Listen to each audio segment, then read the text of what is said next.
as usual. What's up, Aka? What's up, everyone? Hello, Mr. Zero. Ready to start this show on the road, and we finally get to see one of the best teams, I guess, the best teams competing against each other, as well as the best players. You're probably gonna recognize some names, so I'm very excited to see it. So we have the two teams that we have right now is the German side of Disastra, and the other team is just named Keishi, Bravehood, and Azure. Two players on HSK and one from Disastra. I'm kind Yeah, of. very Mm-hmm. well-known players from the side of Disastra. We have the big shot, the top dog, I guess, the one to beat this season because he won the last season, Mr. Imari himself, and Cheapy, one of the veterans of the EU side, as well as who's with him? I think it's Nobby. Not a well-known name, but I definitely recognize his name from the previous brackets. I've seen Nabi around for quite a while. I think she's been on the scene for like over 4 or 5 months now. So we were going in right with the sword mirror, and one thing that's pretty interesting is there's actually a White Ridge swordsman, something you don't see very often in sword. Yeah, I was going through their lists, and that immediately surprised me because I have not seen that card at all. In Constructed, this might be the first time that I'm seeing it being played in a tournament or playing against it. So it's a very popular card in Take Two. It has a lot of value. For those of you that don't remember the card, when you evolve it or when you attack with it, it just destroys the enemy follower without taking damage. Yeah, so it's kind of like it has a first strike type of effect where it just immediately kills whatever it's fighting. But It also has Ward and Bane, which is very hard to deal with in the Sword Mirror.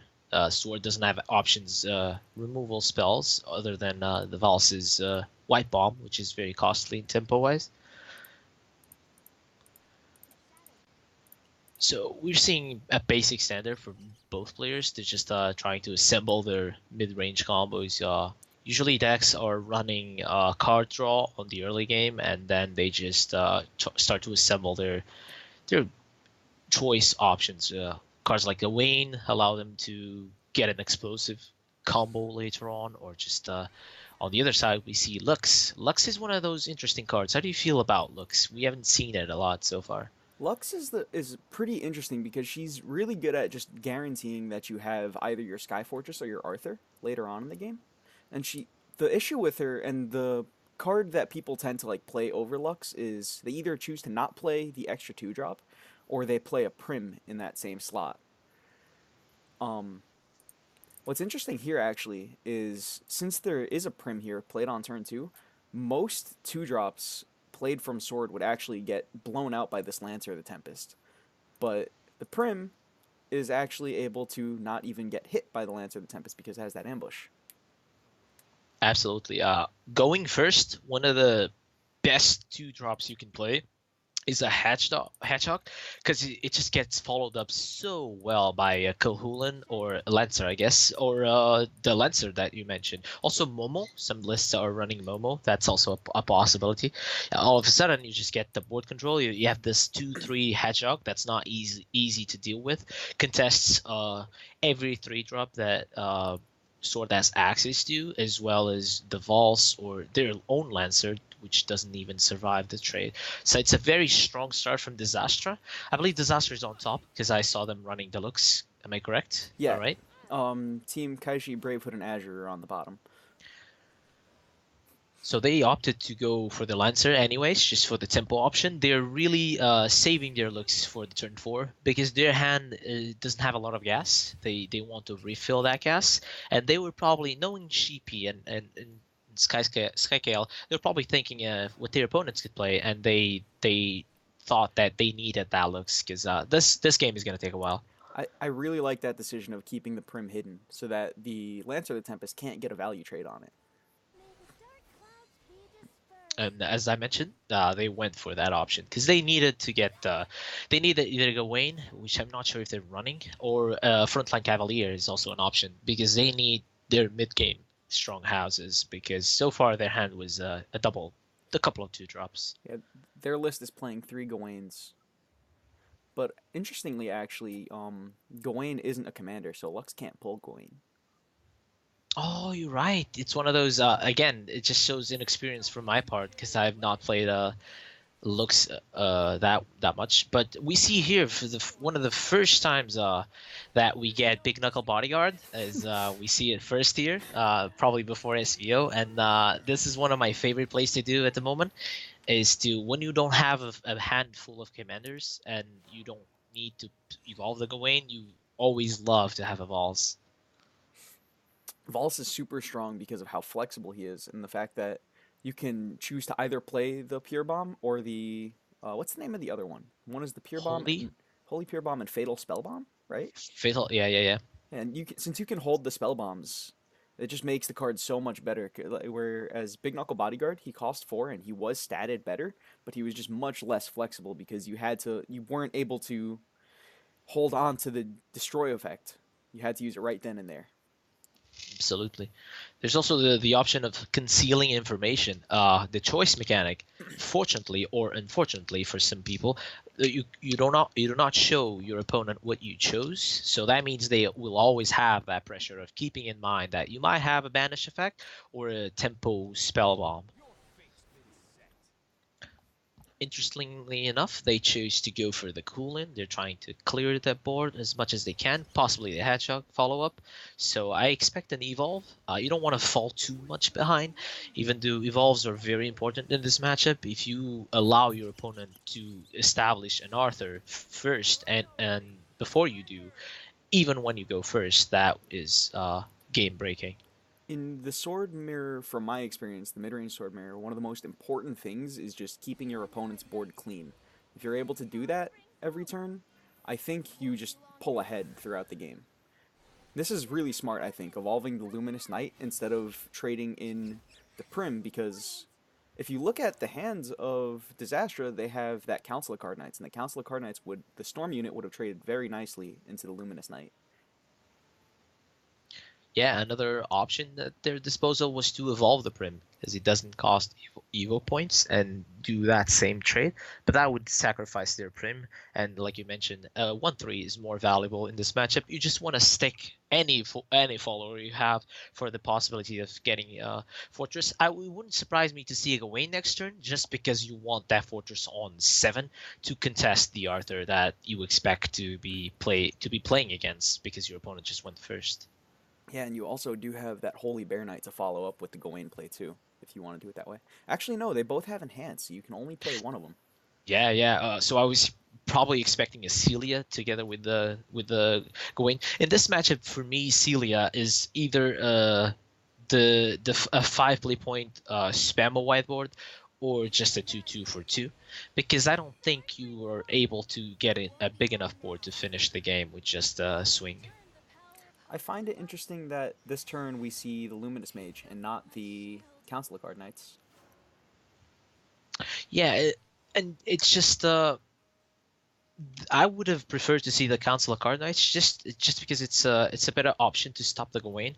Now it's going to be costly for them to stop this Gawain if they go for it, because that Gawain just cleanly trades and Prim as well. So Mm-hmm. the Arthur would pick up the Gawain, but it wouldn't be able to kill the Prim unless he evolved. So if we do see the coin come down right now, it is going to hit 3 commanders. It's a pretty valuable coin. Yeah, and they agree. They're just going to go right ahead with that. This also holds an evolve. Evolves are pretty important in this matchup. So we have Keishi's team on the bottom. They have 2 of their evolves left and that Luminous Mage, whereas the team Disastra only has their 1 evolve left. That might be a problem for them going down the line. On the other hand, Disastra has access to the Arthur, which in this matchup is the strongest option you have available, because it allows you to swing tempo back on your favor, as well as going wide and set up those Sky Fortresses. Yeah, and at the moment there is no clean answer to an Arthur from Team Keishi, Bravehood, and Azure. The curious question on my mind is whether Disaster chooses to evolve and deal with a Prim or not, because they know that Gawain was used, and Keishi and their friends, I'm just going to call him Keishi and his friends, have Oh, I have the Sky Fortress available. I wonder because then the last evil point is very precious, and sometimes the one just doesn't seem as menacing, right? I think here it's worth evolving just to keep the board clean, but I think they might choose not to just because they do have that White Ridge Swordsman. That's something they're thinking about. As you can see, they rush to the Arthur because it's just an obvious play, but holding this time just to decide if you want to evolve or not is just feeding away information to your opponent. It's still pretty hard to make a read on what could be in the hands of Team Disastra, though. But and I don't think they're expecting Team Disastra to have all three Sky Fortresses. So they chose to evolve the Arthur.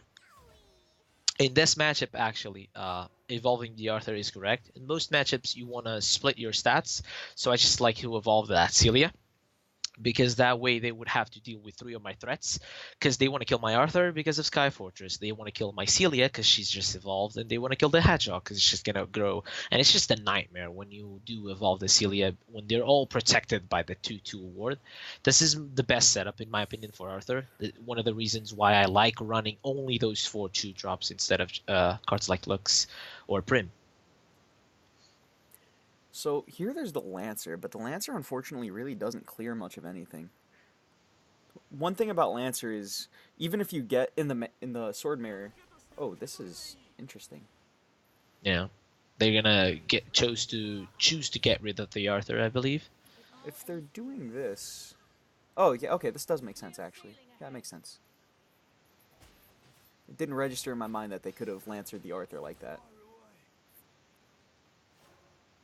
Unfortunately, it's still a big Sky Fortress. This is just almost unstoppable, especially because you just saw Lancer being used, right? So I expect the Sky Fortress to go for the Hedgehog and just push face damage.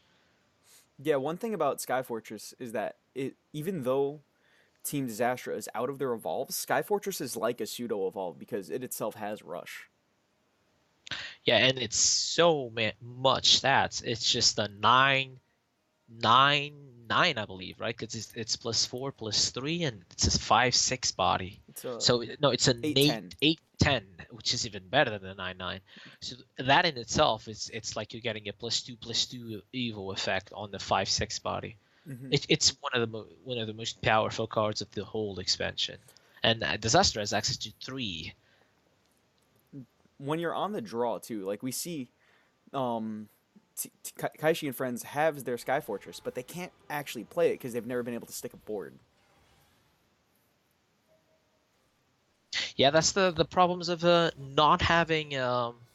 Interesting that they chose to trade for that. I would have definitely gone face with that because the 2/1 is not very menacing, but they're keeping the board clear just so that Sky Fortress doesn't have an impact. But to me, it's just risky because you're allowing more and more time for Keishi and his friends to get their evil points going and slowly getting back in the game. But 3 fortresses is just too much. I like the decision to actually trade there. With the hand that you have, you know you can just keep this board under control almost every single turn as long as you're able to stick something. Mhm. So I wonder if we're going to see the Sky Fortress this turn, or we might see something like the Council of Card Knights. Council of Card Knights is very hard to deal with. It's it plays well around Kuhulin, cards like Kuhulin and their own Arthur, because Kuhulin and Arthur and the ward will allow you to be protected against big bodies. However, they're very comfortable at this position, so I wouldn't surprise to see both plays. But they chose to go wide, and I think against Sword they have very low ways to deal with this. Can only think about Lancer, and it's not as efficient. Lancer the Tempest won't clear this whole board, and you'll actually just be dead on the crackback, even if you have it here. Yeah, so it's the more I like this play a lot. It plays a lot around the second Kuhulin. If you get a really big body, Kuhulin would just be able to kill it, and perhaps you would have another ward. But yeah, it's just too much. You just saw the power of Arthur in the mirror. Like one team had Arthur, the other one didn't. Even though Keishi and his friends had the board control the entire game, as soon as Arthur landed, they just lost it. Yeah, and they weren't able to play their own Sky Fortress that they would have had on 7 because of that Arthur. Arthur is the kind of card that in the mirror, if one player has it, the other player needs their own to keep up in the matchup. Yeah, the only way you can deal efficiently with it would be to have your own Gawain and play the Arthur before them. But unfortunately, Kishi and their friends didn't have Arthur. I believe that if they had Arthur, they would definitely evolve that Gawain on 4 All right, so or we're 5. going into this next match. Whoop. So Disastra and Team Disastra, the European side of Disastra, they have access to Forest. It's an interesting forest list. It's a mid-range forest list with jungle wardens at the top end, no elephant, and they also have Portal Craft. I'm excited to see some Forest gameplay. That's something that, since the new expansion, I haven't really seen too much Forest on ladder. I myself play a whole lot of Forest in this expansion. I haven't been playing too much Forest. And the times I have been playing Forest, it's been aggro Forest, not like a slow control Forest. And that's actually one of my favorite types of Forest to watch play. So I'm excited for this. One thing though is there is no, what's the name of the card? The new legendary that Forest got, not the White Venara, the other one, Yggdrasil. Yggdrasil. Yeah, there's no Yggdrasil in this list, which makes me a little sad. There's 3 Venus though. Venus is one of my favorite cards, flavor-wise and value-wise. It's just a machine that just keeps rolling and rolling, pulling you further and further ahead. Interesting too is the addition of Fairy Driver. Yeah, just a random one of, just to get them, just to get there. Yeah, just to get that extra reach. So they believe that Jungle Warden would not be enough, or it may be too slow to wait for 10-10. Sometimes you just get ahead on board and you just want to finish things off earlier. It's definitely a valuable choice against Haven and Dragon decks, because getting to 10 to win the game is very scary when you face cards like Canyon of the Dragons, or Lindworm, or Aegis, or even the Evelyn Knights. So it's definitely a valuable option. I'm having a black screen. I don't know if you're in the game already. Yeah, we're in this game. Are you able to see it at all, or not at all? It's a black screen. Let me show you.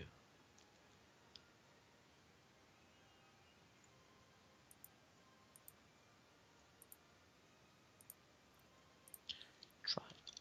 Hmm.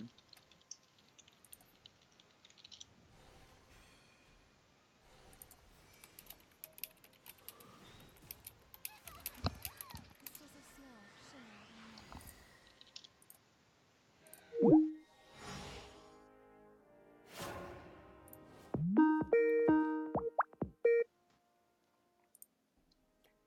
right, there we go. And we should be back in this. All good? Hello. Hello? Yep, I'm here. You're all good? Sorry for that. Yes, but I don't see a screen share yet. Still no screen share. Interesting, interesting. You're not screen share yet, I think. Hmm.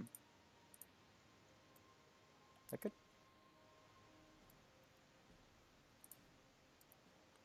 It's buffering.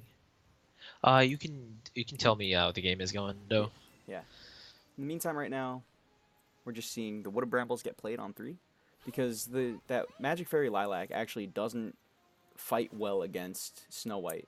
You will usually want to get something more valuable out of your Lilac. One thing that I like to do with Lilac is actually, she's a really good evolve target because nobody wants to hit into her. So if you're able to just stick her and keep her effect on, you can just evolve and go face every single turn with the card. And it just eventually sets up a really good trade.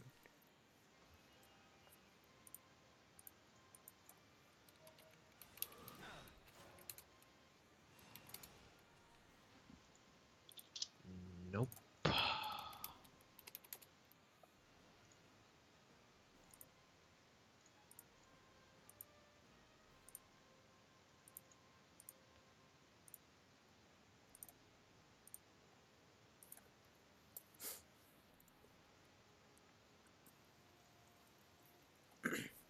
So here we might see something like an airbound barrage on that Wood of Brambles and play the Lilac and just evolve the Lilac over the Turtle.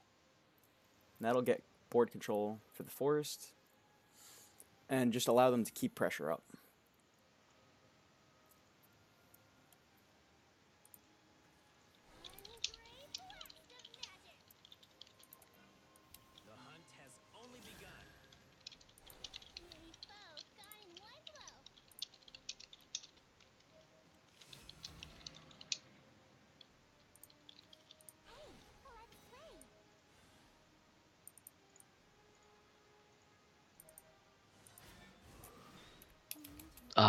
I think I have an idea to help with that. Can you uh DM me the room code? Yes, I can. I'll see the board state, and it's better than leaving you by yourself. Yeah, there we go. Here's the code. Thank you. No problem. Oh, So how's the game going? we actually just got a really good snipe with a Serenian Darkhind. It actually popped 2 Morai Enconiums and just cleared the board, which is very powerful turn. Very good way to swing the board back. Yes, Hind is been a surprise this expansion. People from the get-go thought it would be a very strong card, but it's just redefining Avon, allowing Avon to go for this tempo style that I haven't seen since Lion. Lion was the last time I remember Avon playing this style. So we just saw a really heads-up tempo evolve from the Haven side. Evolving that Hind, and if you look at the hands of the forest, the only good plays they have right now is a Venus and a Jungle Warden, and neither of those will trade into this now. Yeah, this is the power of open lists. They have access to their list. They know they don't have run cards like Forest Whispers, or they have Fashionista Nelcha, but that would also cost them their entire turn and possibly an evolve. And another nice thing about this format is that since all the players are playing together and they're collaborating on these plays, we're getting what I would like to believe is some of the highest level Shadowverse we can get. Yeah, when you're playing by yourself, it's very easy to tunnel vision. Something that happened to me a lot, probably possibly happened to you a lot, obviously, as well. And when you have two buddies by your side, they keep you in check. They like, let's get the order done correctly. Let's get the draw first. Let's see our options. Let's talk about place. And you see them really thinking about their turns, even though it's early game or so. Yeah, if you were wondering why some of these turns are taking as long as they are, that's why. Yeah, this is for those of you that don't know. This is a 3v3 man format. They're sharing their thoughts and sharing the same screen, possibly, and discussing all the plays. There was just a very strong Cassiopeia ripped off the top of the deck, and that's going to be a full board clear if Disastra decides to go for it. Which I don't see why they wouldn't.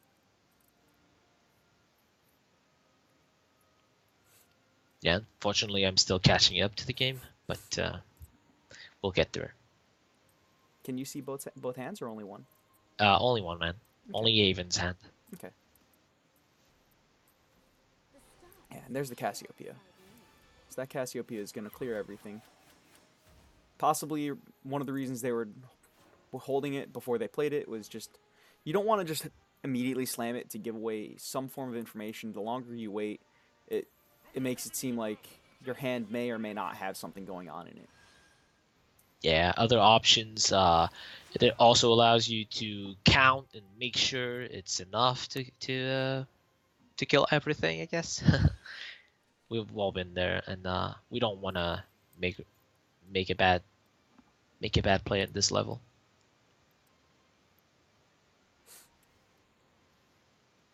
So I'm curious to see what kind of play we're going to see here. You can play... You want to try to save your Cassiopeia on this turn, but I'm not entirely sure that's possible. Or at least, if it's possible, I'm not entirely sure if it's possible in a way you're happy doing it. Because against Haven as well, Cassiopeia isn't particularly amazing at clearing the board because they do have a lot of 5 HP or more followers. So Cassiopeia can't clear all those things if there are 2 on the board.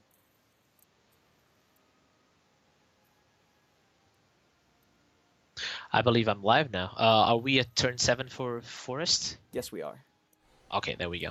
So I'm live.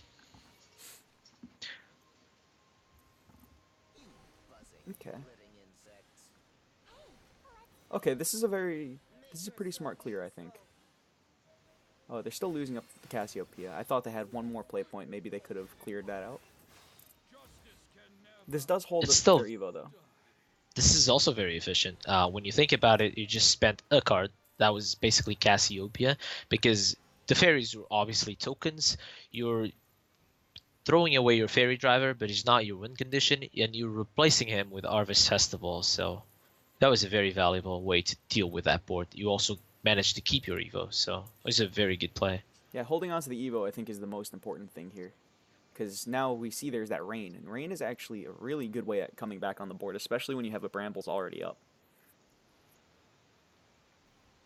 Yeah, giving Rush to a follower with the Brambles on is just you're adding 2 extra attack on that follower, plus the bonus from Indestructible. It's a very strong way to recover from bad board states. And this is a very interesting choice. Would you go for the Serenian or would you just go for card draw? Because your hand doesn't look that strong going into the future. I was thinking maybe you would have wanted to play the Jewel Priestess, get the White Diamond, and pop both of them with the Hinds. But it seems more like they might be going with banishing that and then playing the Cudgel and the Jewel Priestess just for the board a little bit. I think they're waiting to see their opponents play something else instead, so they will hold that white diamond and will save the Serenian for the next turn and possibly get a strong enough tea time board that would allow them to finish this game because they're very close to from winning. This also forces them to either play Aaron or Cassiopeia, I believe. I unfortunately I don't have access to the end. They don't have either of those cards at the moment. Oh, Right now so there's two Jungle tell me about it. Wardens. There's a Elf Song, an Airbound Barrage, a Fairy, Fairy Whisper, and a Rain Elfsmith. So at the moment, there aren't too many ways to deal with this. We might actually just see the rain come down this turn to clear everything up. Yeah, and that's what we're going to get. So this is going to be pretty reasonable because you do have that Elf Song. It's going to be able to buff everything. Unfortunately, it's not enough from the contents of the end that you described. It's not going to be enough to stop this big Serenian push because the tea time is going to be able to clear both bodies, and it's just going to be a massive tempo push because Forest will have to spend their last evolve if they do want to clear this push of the cudgel.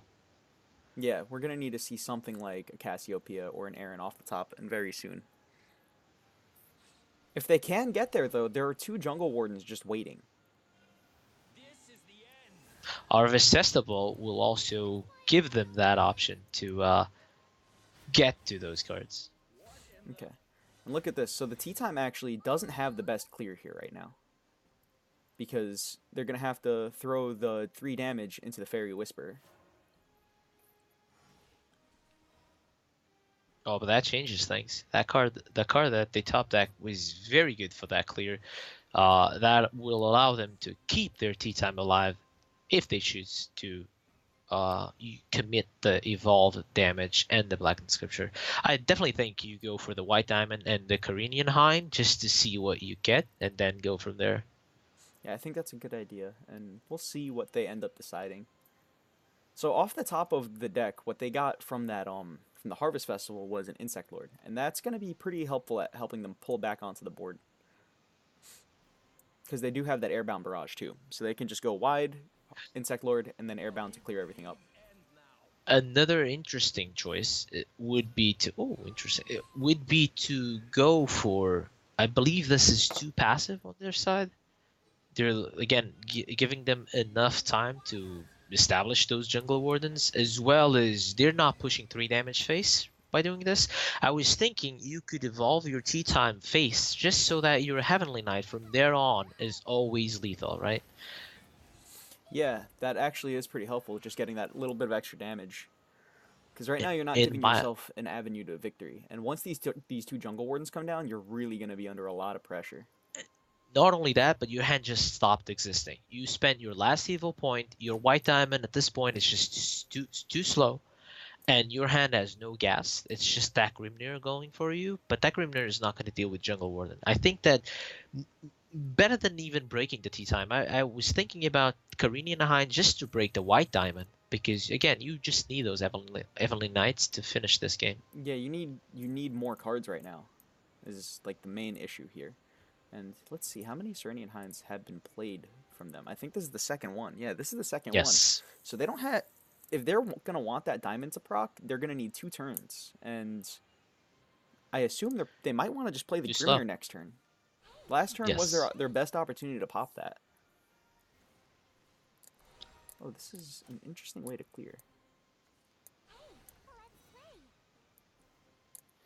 Yeah, I think Keishi and his friends were just possibly too passive to maybe the mind style of the old Haven lists of just controlling, just slowly establishing defenses and then slamming the Aegis. This is not that time.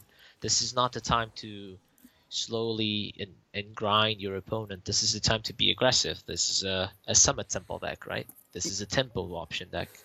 So why do you think Team Disaster last turn decided to opt for having the Insect Lord on the field rather than saving it with the Airbound Barrage? That is an interesting. Because they could have just had a fairy on the field. It would have been putting the same pressure on the board. Yeah, and this is a pretty low impact Grimnir.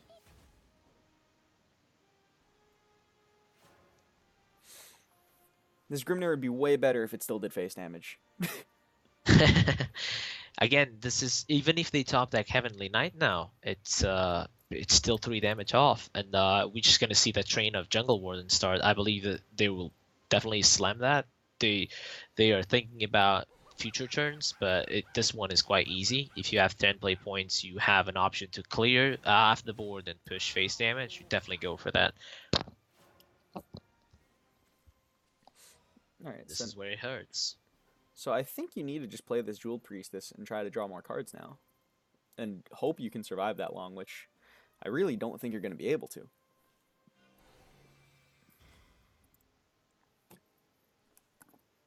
I think you'd actually, yeah, exactly. I was gonna say, I think you actually go for the Black Diamond, just because you basically at this point you need damage. You need to have maybe 2 Black Diamonds and a Heavenly Knight, because they unfortunately didn't go for the damage the previous turn and didn't proc the White Diamond. And I definitely think you play the White Diamond instead of the Gemstone Carapace. At this point, you need Heavenly Knight to win this game.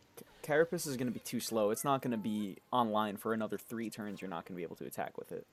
You just need other stuff than what you got going on right now.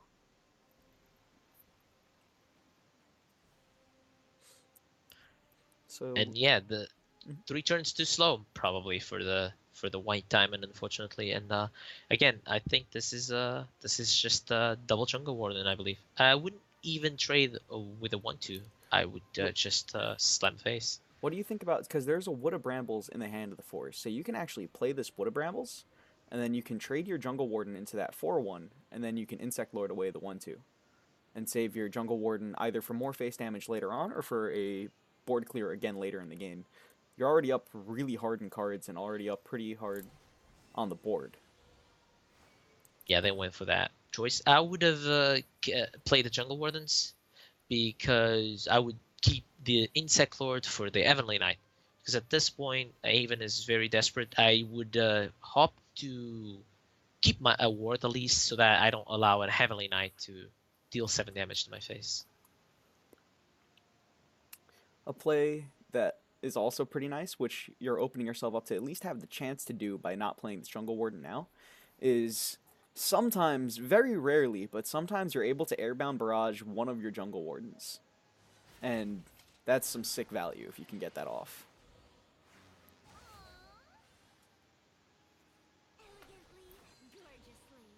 I'd like to see the dress just get played right now, since they chose the white dress. But no, they choose not to.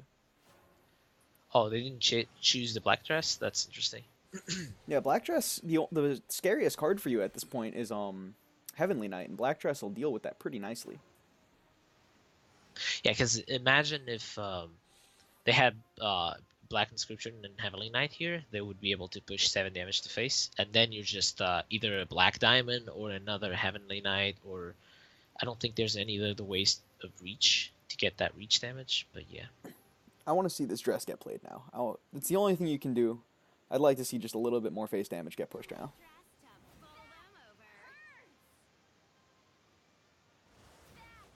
Yeah, there we go. So now I really don't think it's even remotely possible for there to be a comeback here.